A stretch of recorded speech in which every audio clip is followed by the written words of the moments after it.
Untuk atasi batuk yang mengeluarkan darah atau muntah darah serta buang air besar yang mengeluarkan darah, sahabat semua, dengan bahan yang sangat sederhana dan mudah didapatkan. Oke, assalamualaikum sahabat semua ya.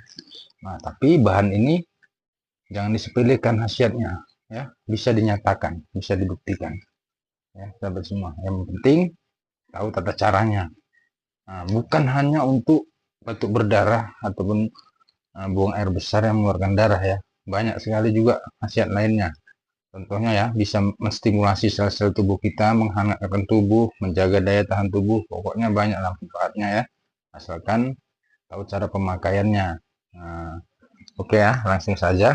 Tapi jangan lupa, saya mohon keikhlasannya, saya harap keikhlasannya untuk membantu berkembangnya channel saya ya, karena ini postingan pertama saya. Jangan lupa klik tombol subscribe ya, share dan like ya sahabat semua. Oke, langsung aja caranya. Jadi ini bahannya cuman kunyit ya, kunyit. Nah, kunyit. Tapi ini tidak jadi patokan ya. Nah, tidak jadi patokan saudaraku semua. Bisa juga pakai kunyit bubuk ya, kunyit saset. Nah, itu lebih mudah, praktis ya. Oke, caranya ini kunyit bubuk atau ini diparut ya.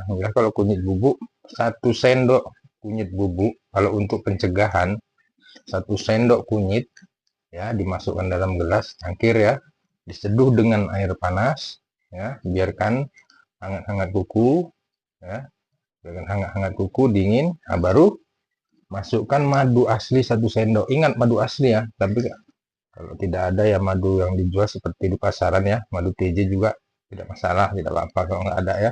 Nah, jadi buat bubuk kunyitnya tadi 1 sendok. Nah, ketika dingin, ketika hangat kuku, masukkan madunya 1 sendok sahabat semua. Nah, itu kalau untuk pencegahan. Buat caranya seminggu 1 kali.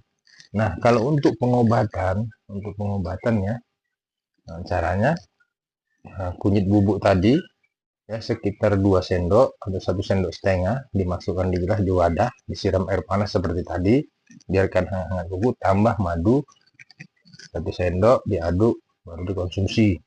Nah, kalau untuk pengobatan, buat cara ini seminggu atau 2 hari sekali. Mudah-mudahan bisa menuju arah ke lebih baik. Bisa juga untuk wasir dan ambien ini ya. Nah, banyak manfaatnya saudara semua ya. Banyak sekali manfaatnya. Jadi ada yang gampang, ngapain cari yang susah ya kan. Nah, oke.